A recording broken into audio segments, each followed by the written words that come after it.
Recording live from the Northeast Georgia Business RadioX studio. This is Northeast Georgia Business Radio.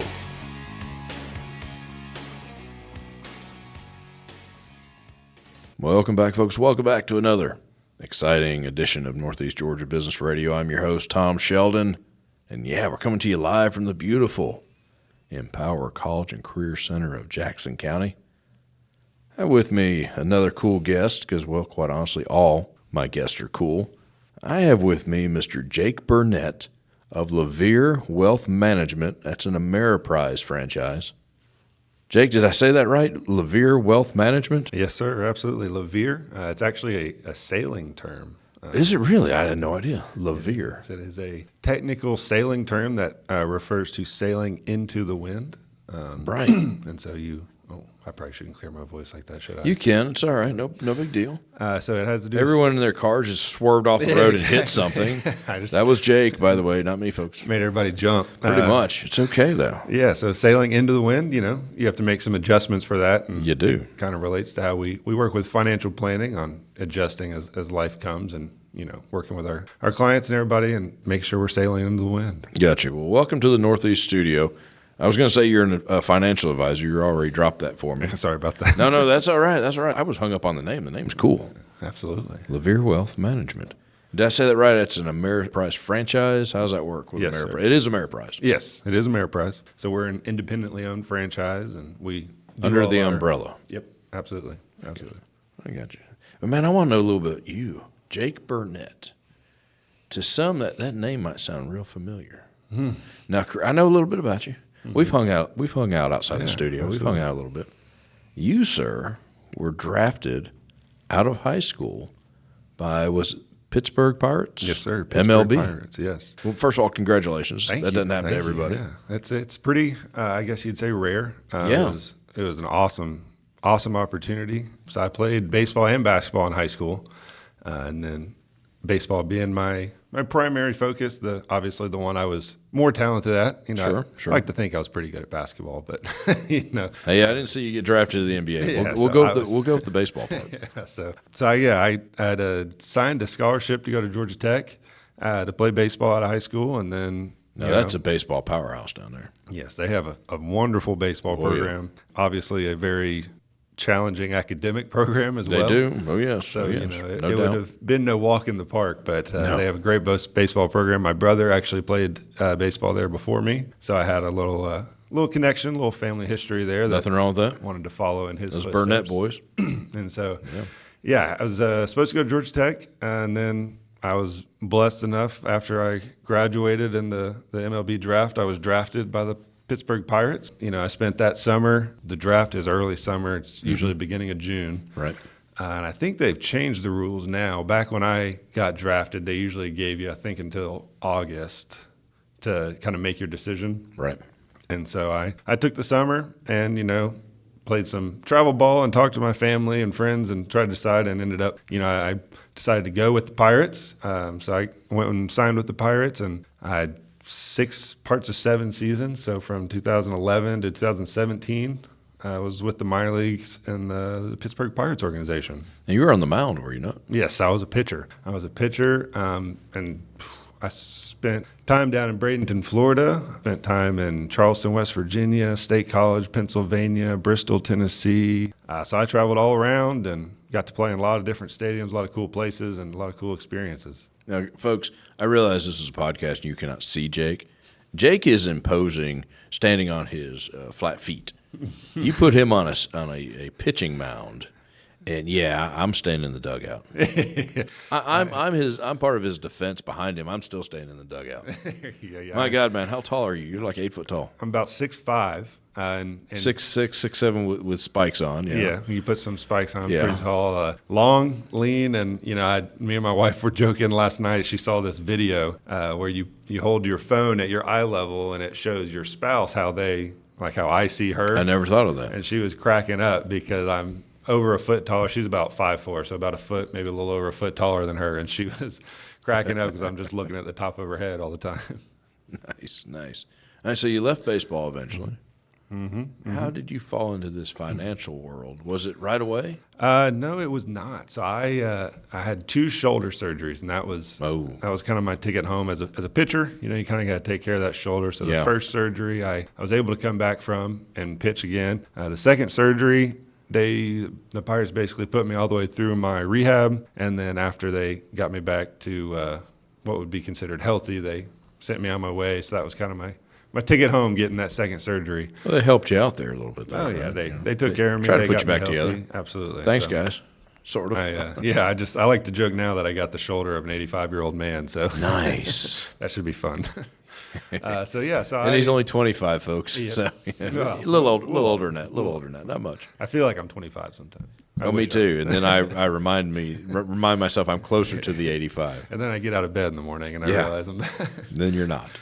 Coming out of baseball, I always had an interest in finance. Math was always my best subject. Cool. And quite frankly, man, I saw so many guys that I cared about, that were good friends of mine, that I played with, some that I wasn't so close with, but, experienced with them, get a lot of money. These guys, I didn't get as much as a lot of these guys. A lot of these guys got millions of dollars. So you're talking about ball players, fellow athletes. Yes, sir. Okay. Yes, sir. When I was with the Pirates. I'm with you. When I was with the Pirates, these guys, they got big signing bonuses when they got drafted. Right. And they just had no idea how to manage that, what to do with it. They'd blow through it. They knew what to do with it. Exactly. Yeah, maybe you're right. They had one idea what to do with it. That might have been too easy. Yeah.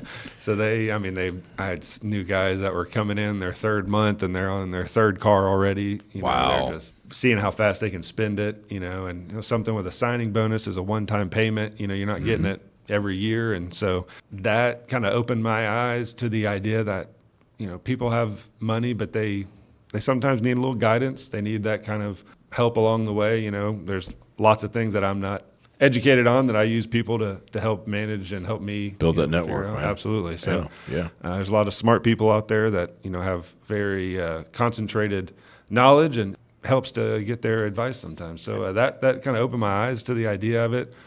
And since I came out of high school, like I said, I forewent college, so now I had to go back and get my degree. So came back. I was married at the time. My wife was teaching, and so I came back and went to school. Worked some part-time jobs while I was doing school, and I ended up getting connected with the firm I'm with. A friend of mine that I go to church with, he was giving me some kind of career advice, just being that kind of sounding board for me. And I told him, what I was thinking about doing, and he said, well, I use a financial advisor, and he's right down the road if you want to sit down and meet with him. So I'm like, yeah, absolutely. I'd love to take you up on that opportunity. So spent the morning with him, and we got done talking, and he kind of looked at me and said, hey, you want to come back and interview for an internship? And I was like, absolutely. This is what I want to do. So nice. Any experience I can get would be greatly appreciated. So kind of how I got connected with that firm, and worked part-time with them while I was finishing up all my classes in school and graduating. So that was my foot in the door, I guess you could say. Forgive me. I'm going to jump back to when you were playing minor league ball. The stories we hear, we've all seen the movies. Is it true you're like eating dirt and just getting by so you can play ball? Oh, it is. Is that true? It's very accurate. Okay. Maybe, I was just curious. Maybe not even true enough sometimes. Really? It is. I go back to what I said earlier about the signing bonuses. Those are the few and far between. Those are the first and second rounders, those guys that get drafted real high, and they're the what we call the superstars, the rock stars. Mm-hmm. Most of the guys are living paycheck to paycheck, and those paychecks are not very big. They actually just settled a lawsuit. People may not be super into this, but I'll tell quickly. They just settled a lawsuit, the players' organization, former minor league players with MLB because of the pay standards. Lack thereof. The lack thereof that they had. And so it's not a lot of money. They give us, some bread and maybe some peanut butter and jelly in a fridge in the clubhouse. Go find your own knife, boy. We were lovely. Had to find our own living arrangements. Had to, So all that is true. Oh yeah, it's overnight bus rides, 12-hour bus rides. Get up in the morning, go play another game. After the game, trying to find a McDonald's maybe that stayed open so you can get some dinner. And it was long, it was hard, it was grueling, but sounds like it. We're all out there striving for a dream because the few that do make it, it is a thing that very, very few people can ever say they made it to the big leagues. So we were all out there striving for that goal and that dream. The carrot kept getting a little farther away and a little closer, then a little farther, and then a little, Yeah, it's They have that planned. yes. Sorry, I didn't say that. Love you, MLB. It was a process, and Definitely. it's something me and my wife look back at fondly. I was married towards the end of my second half of my career, so got to spend a little time being married and her traveling with me. We had a lot of fun, but it was hard. It wasn't easy. That sounds like it. I had to ask that, but Yeah, absolutely. back to the financial world. This isn't a super open-ended question. What are some things that people just don't know? Like reoccurring themes. And I know ignorance is often bliss, unfortunately. But when it comes to especially retirement or planning for retirements and things like that, taking care of your money, what do people just not know? And if you don't do it right, you could really be in trouble. Yeah, absolutely, man. That's open-ended. Yeah, I got a lot that comes to mind when I hear that. Money and financial planning. Yeah, I'll give you two. Okay. I guess if that's not. That wasn't a fair question, but Yeah, I'll give you two. Because I know nothing. I'm just a podcast host. Yeah, well, I like to think I know a little bit, but I learn every day and realize I don't know as much as I thought I did. So, Yeah, me too. It gets worse as you get older. Don't worry. Something to look forward to. I like it. So the first one I'll tell you is not something I would say people necessarily don't know. I think it's pretty widely known, widely understood. It's less practiced than it is known. Okay. So it's not going to be a surprise to anybody, but it is one of those things that is almost essential to practice, and that is spend less than you make. It sounds easy, doesn't it? Sounds easy, but it's not. It's not.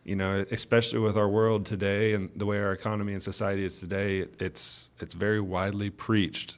I don't know if I should say preached. It's very widely You can say spread preached. that All the above. we should utilize debt. We should take on debt, and It's the American way, man. yeah, it is. And You think baseball is American. exactly. Jacking up a credit card, man. Exactly. It's so I'm just saying. that's one of the first things we always start with when somebody comes in looking just for maybe some advice on where to start is, spend less than you make. Slow down. There's some wise financial, influencers out there that like to talk about the idea of your income is the greatest wealth generator that you're ever going to have. Okay. And the idea behind that is that it's what money is coming into you.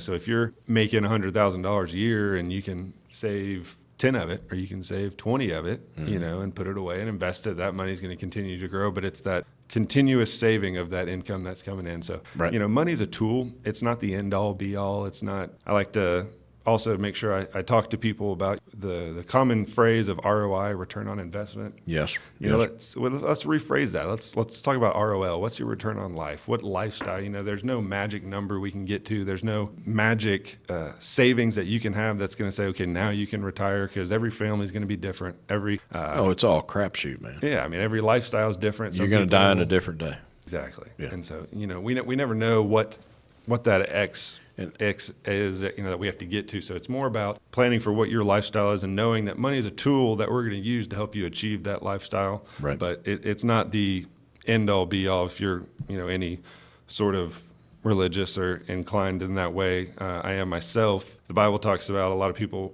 misinterpret this. They think that money is the root of all evil, and that's not what the Bible says. It says that the love of money is the root of all evil. The lust. And so it's that idea that money should not drive and determine every decision and life goal and thing that we make, but it helps us achieve those goals and things that we make that we want to do in our life and our family and our goals and that kind of thing. I'm with you. Yeah, so that was one. That's one. No, that's good, man. But next- like you said, though, it's so simple. Hey, just don't spend your money. But, ooh.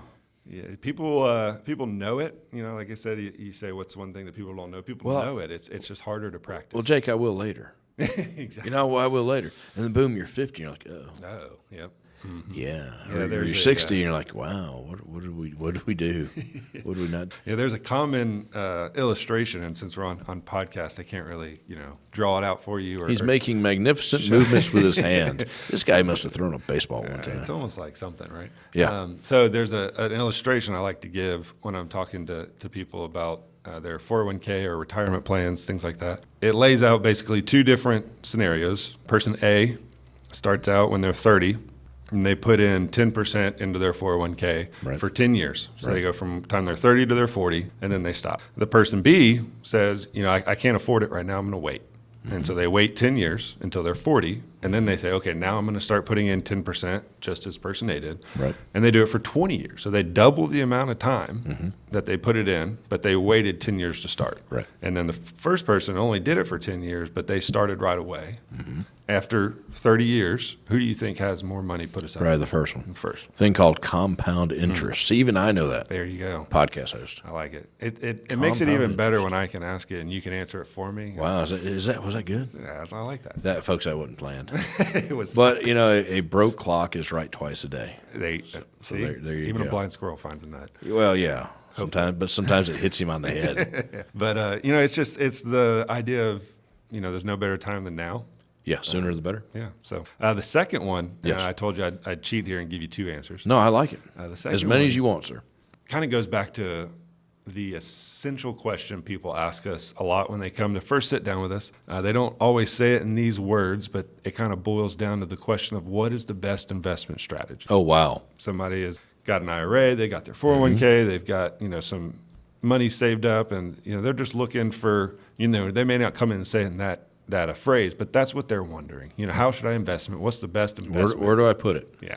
And what I would tell you to that, the second, answer to your advice that people may not know is it's not as important, not to say it's not important. It's not as important. Okay. What investment you pick as it is that you stick with the investment. Right.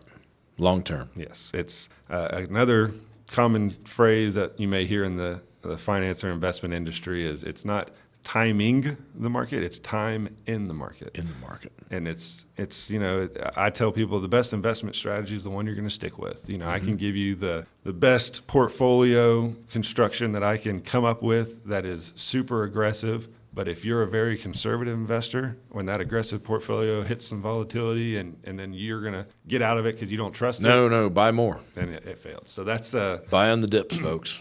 I said that. Jake didn't say that. Yeah, that was. But when times are bad, that's the time to buy take opportunities. Advantage. Absolutely. So the last 2 years or a year and a half or whatever you want to call it. 2022 was a rough year, but it was a good buying opportunity. So was the summer of 2020.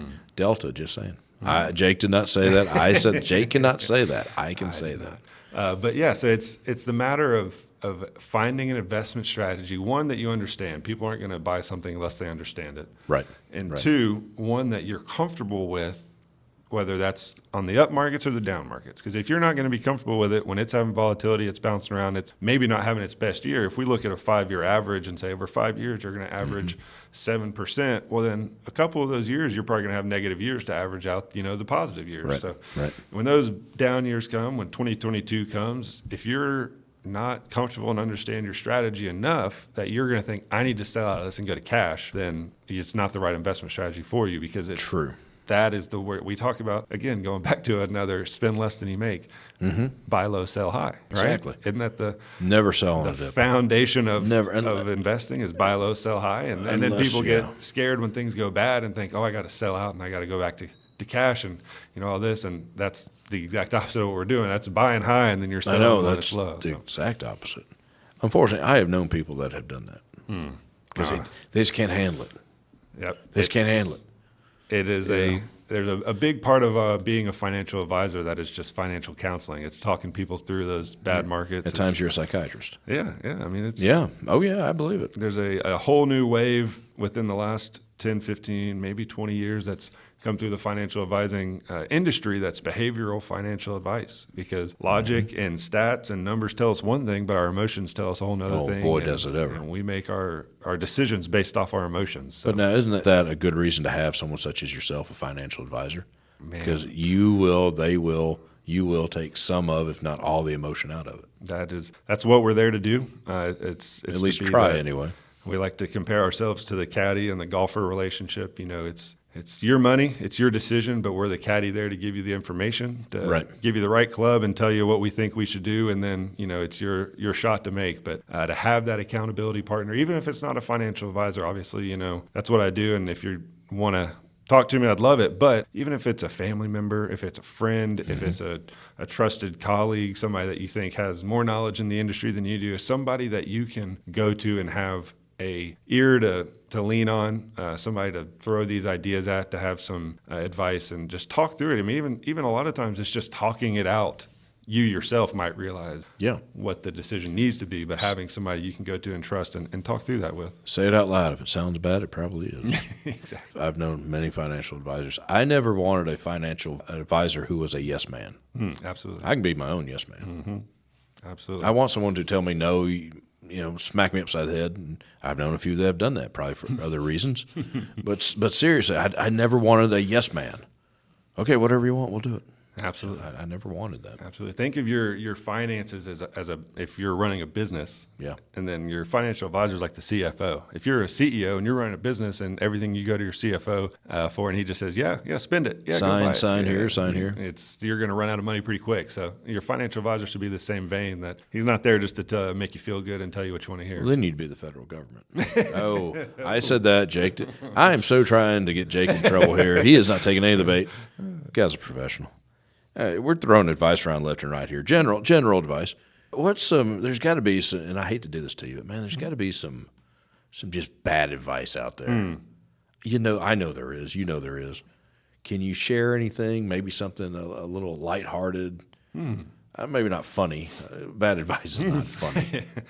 But something that just makes you, the true professional, shake your head. There's a lot of what we'd call, I guess you could put some air quotes around this, financial gurus out there. Oh, gurus. Okay. Those are the best. All the right things. Right.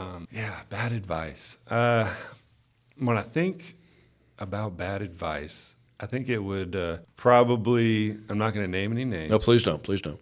Somebody is out there telling you that all you need to do is find one thing, one solid investment, and put it there and leave it. You'll be fine. Oh, that's probably not the best advice when it comes to what we call diversification. You got to diversify, man. We don't want to put all our eggs in one basket.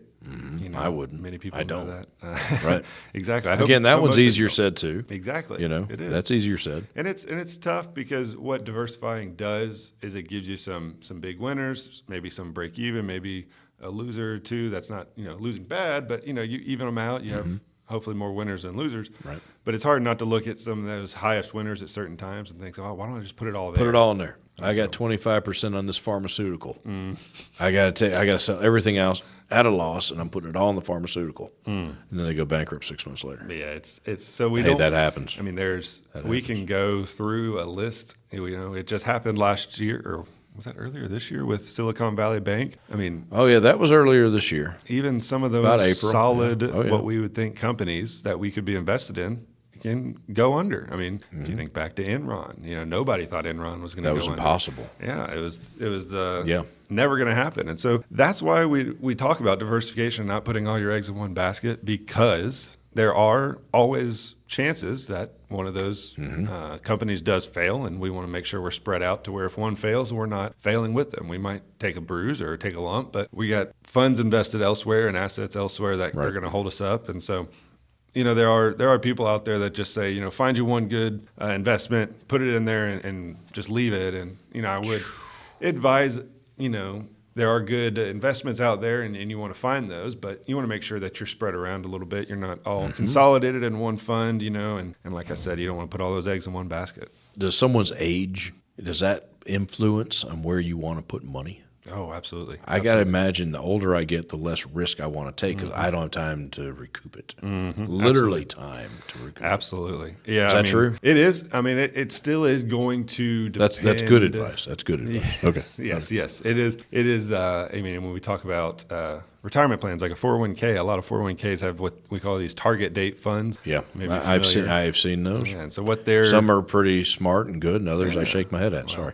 I would agree. Anyway, sorry. So what they're doing though is they're looking at a date, so 2060, and saying people who are going to retire in 2060. When you're 65 on this day. Right now, they can afford to be aggressive, so they're invested aggressively. And as you get closer to 2060, they start toning down that aggression, getting more conservative. So that is absolutely sound investment advice to make sure you're adjusting your risk tolerance and your risk investment to your age and how close you are, your proximity to retirement. But it will still depend on each person. I mean, some people, even though they're 62 years old, maybe looking to retire in the next few years, maybe they have some really solid guaranteed income sources. Maybe they have a pension, they have some things set up. Maybe they have an annuity that's going to start paying them when they reach age 65, and they say, I can afford to still be aggressive with these. Or maybe I take 70% of my investments and I get a little more conservative, but here's a little bit, 30% on the side that I still want to be aggressive with. So, there's no one policy, one solution that's going to fit everybody. It's a matter of getting to know each individual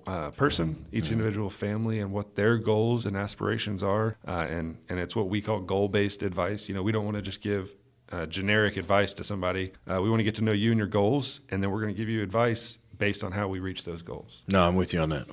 I imagine passive income, access to it, I imagine that contributes to things as well. Absolutely. The directions you go. Now, I own, and I don't, but I own 12 rental houses. That income is significant.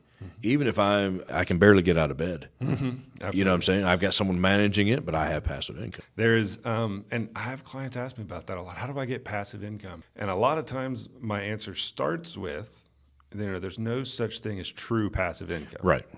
The idea that I can get income for doing nothing.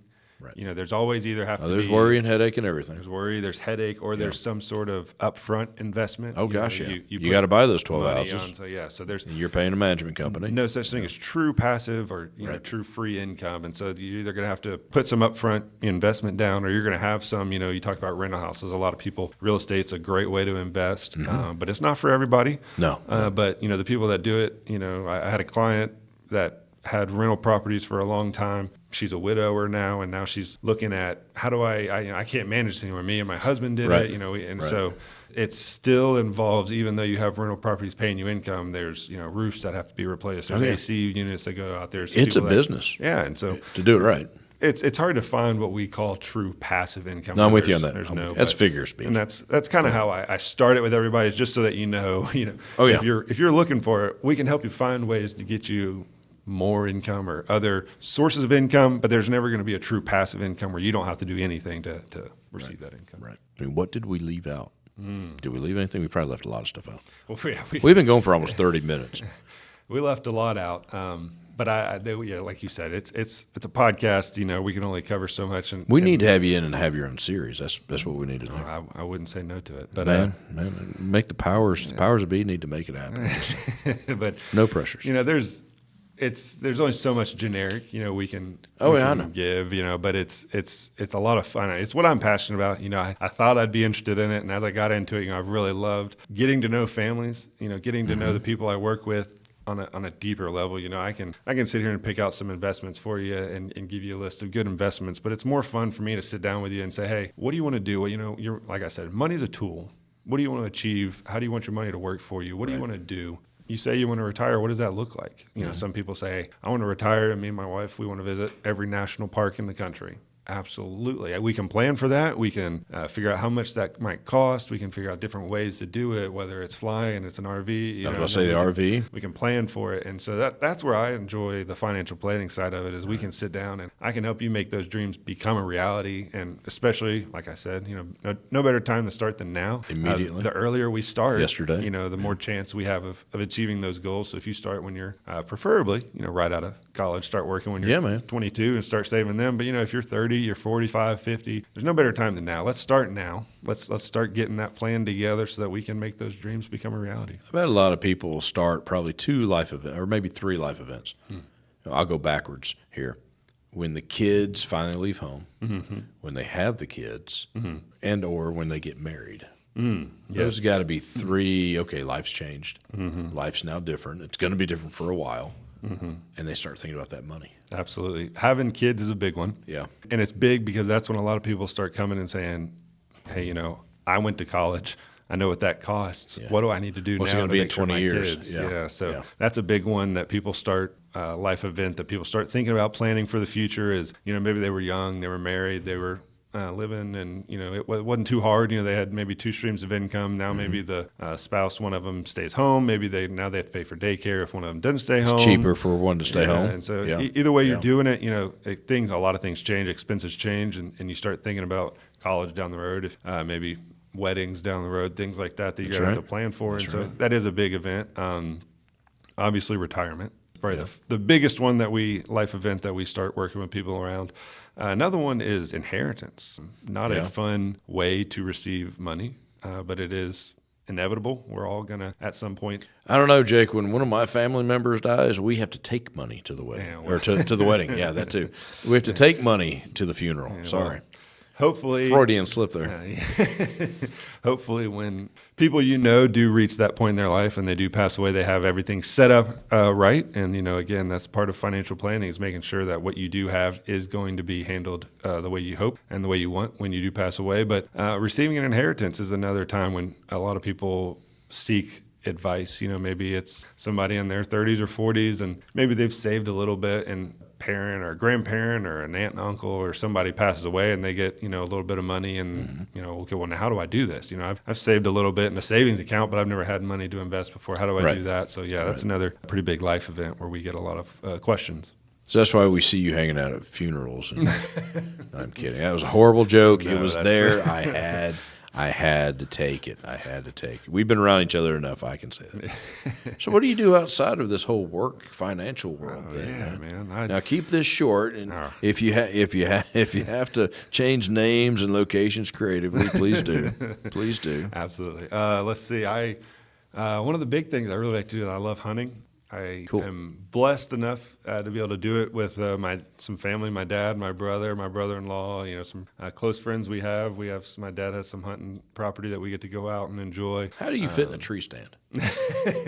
I know you don't have to climb. You just throw your arm up and leap up there. But it's easier than it looks, but also it's not as easy as it looks at the same time. It's kind of an interesting conflict there. But so I love hunting, love going out there, being outside. Me and my wife, we have 2 boys, and they're both too young right now to do that, but anything outside, they love being outside. They're active. The people across the street from us right now actually are building a house, so they got all those trucks out there, front end lifters that are grading the land, and my son loves it. He's eating it up right now, watching the tractors and stuff. So that's cool. Anything with my wife, my 2 boys. I love sports, big football fan, love the Falcons. I'm like I said, with baseball earlier, I'm a Georgia Tech fan. I like to call myself a realistic Georgia Tech fan. I know we don't threaten many people, but I enjoy watching them. They do on the diamond from time to time. There you go. So, that's, a lot outdoors, a lot of sports. My family, we got a big family outside of just me, my wife, and 2 boys that we love spending time with and getting together with and doing a lot of fun stuff with. So good deal. All right, so how do the folks get a hold of you? They need you to do some financial advising. How do they get a hold of you? Oh man, I try to be on the social medias a little bit. I've got a LinkedIn page. We got to get LinkedIn, man. LinkedIn, that is so good. Twitter, I've got a business Facebook page.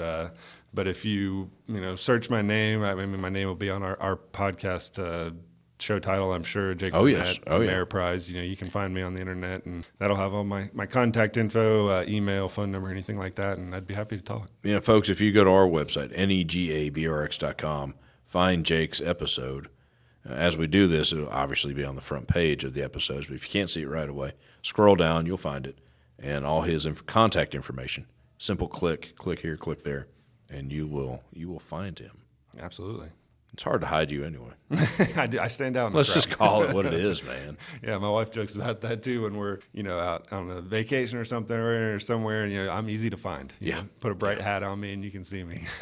Well, brother, thanks for coming in. Absolutely. Thanks for having me. I really appreciate it. This was fun. Yeah, This was fun. This is a good way to end a Friday. Yeah.